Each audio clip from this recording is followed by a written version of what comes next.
일단 암 환자가 가식하면 안 되는 이유가 오늘의 주제고요. 이유로는 이제 제가 세 가지를 말씀을 드릴 거예요. 근데 이제 첫 번째는요, 우리가 암에 대해서 잘 알아야 돼요. 암의 특성에 대해서요. 근데 암의 가장 큰 특성을 하나를 얘기하라 그러면은요, 뭐냐면은요, 암은 당만 먹고 큰다는 거예요. 당이라는 거는 뭐 우리가 포도당 이런 얘기 하지 않습니까? 그러면은 암이 우리 몸 안에 있고 암이 당을 먹는다 그러면은 우리 몸에서 어디에 있는 당을 먹냐면은 혈액 속에서 떠다니는 당을 먹어요. 그러니까 혈당이라 그러죠. 그러면 암이 좋아하는 거는 혈당이 정상이거나 아니면 조금 낮은 상태를 좋아할까요? 아니면 혈액 속에 당이 많이 넘치는 상태를 좋아할까요? 그죠? 예, 예. 그 암 자체는 우리 혈액 속에 당이 넘치는 상태가 암한테는 가장 천국 같은 시간이에요. 아주 좋은 시간이죠. 그런데 암 자체는요, 이 대사가 좀 불완전해요. 그래가지고 얘 같은 경우는 정상세포가 하나를 필요로 할 때 얘는 20개를 필요로 해요. 그러니까 똑같은 에너지를 얻기 위해서요. 그렇기 때문에 우리 몸의 정상 혈당 자체가 정상적으로 평소처럼 유지가 될 때에는 정상세포하고 경쟁해서 게임이 안 돼요. 얘는 20개를 먹어야지 요만큼 얻을 수 있고 정상세포는 똑같이 요만큼을 얻기 위해서 하나만 먹으면 되니까 둘이 경쟁을 하면은 경쟁이 될 수가 없어요. 이 정상세포하고요. 그래가지고 항상 혈당이 안정되어 있는 상태에서는 암세포는 항상 굶주려 있어요. 굶주린 상태에서는 암세포 자체는 성장하기가 되게 힘들겠죠. 그죠? 그런데 우리가 뭐 나 같은 경우는 대부분 다 혈당이 정상인데 다들 이렇게 뭐 당뇨 환자분들이 아니신다 하면 그렇게 생각할 거 아니에요. 근데도 암은 커나간단 말이에요. 그럼 왜 그럴까 하면은 우리 몸에서 혈당이 쭉 올라갈 때가 있는 거예요. 그게 언제냐면은 밥 먹고 나서죠. 그죠? 그러니까 식후에 혈당이 쭉 올라가잖아요. 식후에 혈당이 올라갈 때, 즉, 이런 현상은 이거는 암 환자한테만 해당되는 건 아니고 이 모든 사람에게 해당되는 병적인 증상이에요. 식후에 혈당이 쭉 올라가는 거. 그러면 이 식후에 혈당이 쭉 올라갔었을 때 우리 몸은 어떻게 반응하냐면은 혈당을 내리기 위해서 췌장에서 인슐린을 분비하기 시작해요. 근데 우리 담즙이라든지 모든 이 소화액 같은 경우는 우리 몸에 원래 미리 만들어놔요. 미리 만들어놨다가 그리고 뭐가 필요하면 그때그때 공급을 하거든요. 근데 이 인슐린의 특징이 뭐냐면은 필요할 때 그때부터 만들기 시작해요. 그러니까 조금 늦어요. 그러니까 이 혈당이 올라간 게 확인이 되고 나서 그때부터 만들기 시작하니까 미리 만들어 놨더라면은 그때 혈당 자체가 올라가면 바로 써버리고 이러니까 혈당 자체가 상당히 안정이 될 텐데 혈당이 올라간 걸 확인하고 나서 만들기 시작하고 그때부터 나와가지고 인슐린이 피 속을 돌다가 그러면서 없어지기 때문에 이게 실제로 시간이 많이 걸려요. 그러니까 혈당이 높이 유지되는 시간이 보통 평균 2시간에서 3시간 정도예요. 그럼 하루에 2시간에서 3시간이 몇 번 있는 거죠? 3번 있으니까 6시간에서 9시간 동안은 혈당이 상당히 높은 상태로 유지가 되는 거예요. 일반인 같은 경우에도요. 또 혈당이 높으면은요, 그러면 어차피 그때도 정상세포는 살아있잖아요. 근데 정상세포는 자기한테 필요로 내가 평소 혈당, 정상 혈당일 때 충분히 양을 먹었다 그러면은요, 혈당이 높이 올라간다 하더라도 얘는 더 먹지를 않아요. 필요한 양 이상을 먹지 않거든요. 근데 암세포의 성격은 어떠냐면은 그때 필요한 거를 다 먹어버려요. 먹을 수 있는 만큼. 그러니까 자기한테 먹을 수 있는 만큼, 즉 혈당이 높은 그 시간 동안에는 계속 먹다가 지가 그만두지는 않아요. 혈당이 떨어져야지만 그만두거든요. 그렇기 때문에 우리는 혈당을 관리를 되게 잘해야 돼요. 암 환자분들은 식사할 때 있어서. 여기까지 잘 이해 가시죠? 혈당 관리가 필요하다. 그러면은 이 혈당을 관리하는 데 있어서 그럼 어떻게 혈당을 관리할까? 이게 좀 중요하겠죠. 그죠? 그러면 우리가 뭘 해야 되냐면요. 첫 번째는요. 혈당을 올리는 음식을 일단 줄여야 돼요. 무조건요. 혈당을 올리는 음식이 어떤 거냐면 혈당은 주로 탄수화물을 통해서 이 당으로 바뀌거든요. 그러니까 탄수화물을 일단 줄이는 게 굉장히 중요해요. 탄수화물이요. 그리고 혈당을 줄이기 위해서는 이 먹는 순서라든지 하여튼 여러 가지 노력들이 필요해요. 먼저 이제 채소 같은 경우도 먼저 조금 먹고 나서 탄수화물은 가장 마지막에 먹는다든지 이런 식으로 우리가 혈당 피크 현상을 줄이기 위해서 되게 노력을 많이 하는데요. 그렇게 노력을 많이 하는데도 불구하고 많이 먹으면요. 많이 먹는 거에는 감당을 못 하는 거예요. 혈당은 무조건 많이 올라갈 수밖에 없어요. 첫 번째, 과식을 하면 안 되는 이유가 이 혈당 피크 현상 자체를 과식을 하게 되면 혈당 피크 현상 자체가 혈당이 일단 많이 올라가고 그리고 굉장히 길게 유지될 수밖에 없는 거예요. 그래서 암 환자분들은 절대로 과식하시면 안 돼요. 어떤 종류의 음식이든 어떤 종류의 음식이든지 마찬가지예요. 특히 탄수화물주. 예, 탄수화물이라 그러면은 제일 많이 우리가 먹는 게 어떤 게 있습니까? 밥이죠. 그래서 제가 항상 잔소리하는 게 밥을 줄여야 됩니다. 그래요. 밥을 보통 우리가 밥 한 공기가 210g 정도 돼요. 제가 암 환자분들한테는 할 수 있으면은 처음에 반 공기 100g 정도로 줄이세요. 대신 거기에 좀 적응이 되면은 70g 정도까지 줄이세요. 그 정도 먹는다고 해가지고 문제되지 않습니다. 이렇게 말씀을 드려요.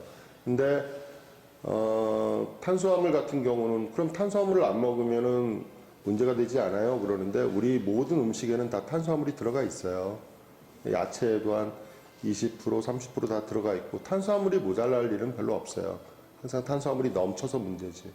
그러니까 일단은 과식 자체를 안 하고 그 중에서도 탄수화물을 좀 줄이려는 그런 식생활을 하셔야 돼요. 여기에서는 이미 그런 것들을 다 알고 식단을 짜요.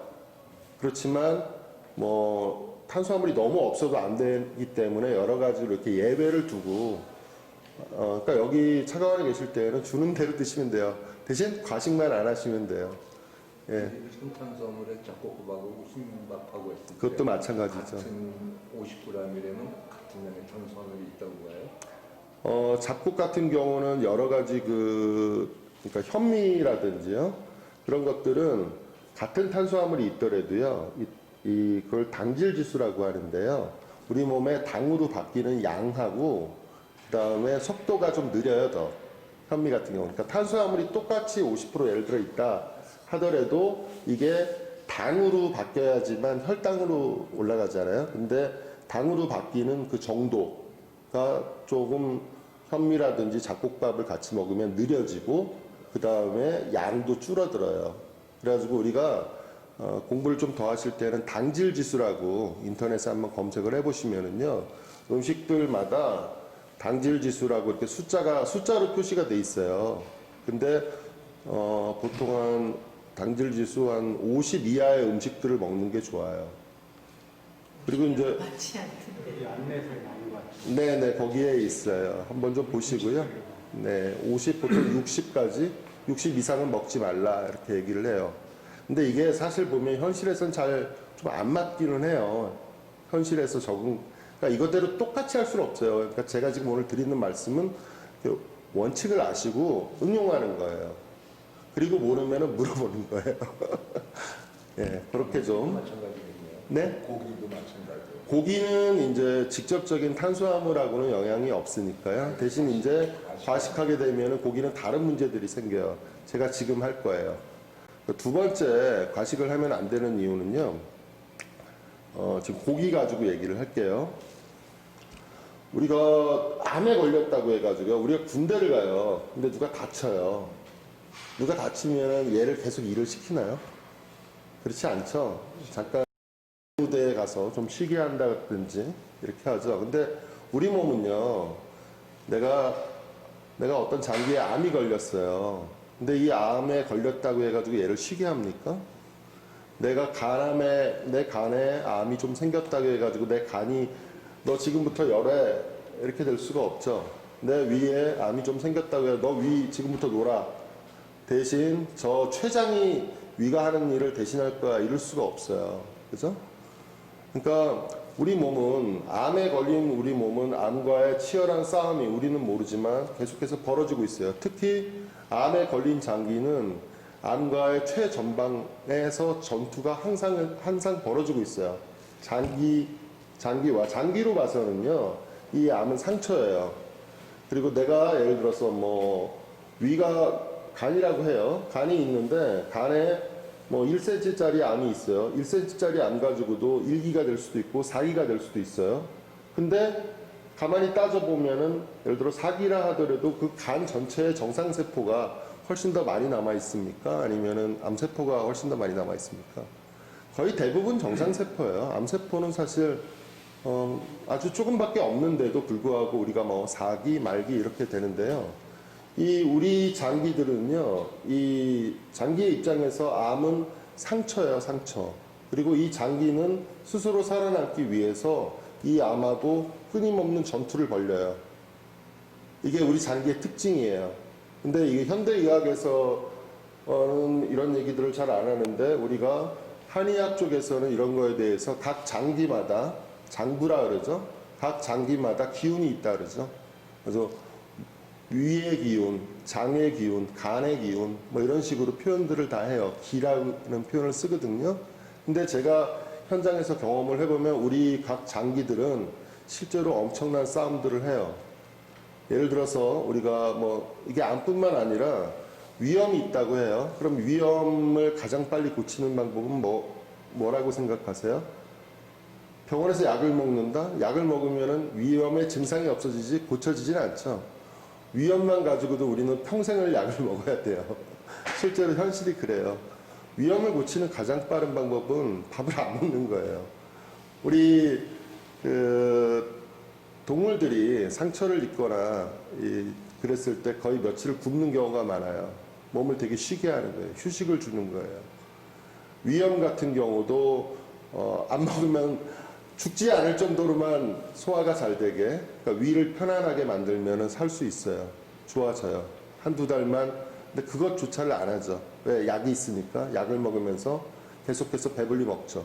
그러다 보니까 악순환이 돼서 위염조차도 불치병이 돼버리는 현상이 발생하는 거예요. 근데 보세요. 암에 걸렸는데도 불구하고 우리가 가장 생존에 필요한 게 뭐냐면 소화하고 호흡이에요.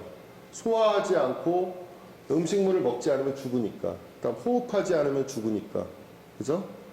특히 이제 소화 같은 경우는 거의 내 몸에서 가장 중요한 게 소화기 때문에 내 몸의 모든 장기가 간도 소화에 작용하고 위도 소화에 작용하고 장도 소화에 작용하고 췌장도 소화에 작용하고 거의 모든 장기가 사실 소화에 다 작용을 해요. 소화에 대해서는 모든 장기가 다 일을 해야만 해요. 근데 우리가 과식하면 어떻게 되죠? 자주 먹고 많이 먹으면은요, 내 몸은요, 쉴 시간이 없어요.